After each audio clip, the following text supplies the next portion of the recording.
स्वागत आहे सगळ्यांचं माहीन किचनमध्ये। तर आज बनवूया झणझणीत सुकट। चला तर बघूया रेसिपी। ही मी सुकट भाजायला ठेवलेली आहे। ही सुकट भाजून झाल्यावर घेतली मी अशी पाण्यामध्ये काढून। ताटात पाणी घेतले, पाण्यामध्ये ही सुकट अशी काढून घेतलेली आहे। तव्यामध्ये तेल घेतलेलं आहे आणि 2 मोठे कांदे ॲड केलेले आहेत कापून। कांद्याला छान असं तेलामध्ये भाजून घेऊयात लाल होईपर्यंत। भाजताना थोडंसं मीठ टाकूया। हा कांदा भाजून झालेला आहे। आपण याच्यात मिरची टाकून घेऊयात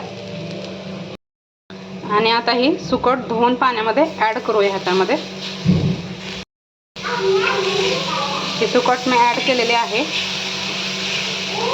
आणि आता 10 मिनिटाला चांगलं शिजू देऊया। थोडंसं पाणी ॲड करूया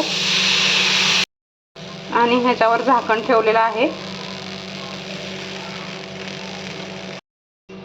आता आपण ह्याच्यामध्ये कोथिंबीर ॲड करून घेऊयात।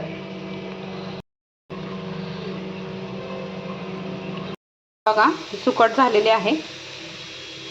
आता आपण हिला ताटात काढून घेऊयात। बघा तर ही छान अशी सुकट बनलेली आहे। तुम्ही पण बनवा। भेटूयात नेक्स्ट व्हिडिओमध्ये। व्हिडिओ आवडल्यास लाईक शेअर सबस्क्राईब जरूर करा।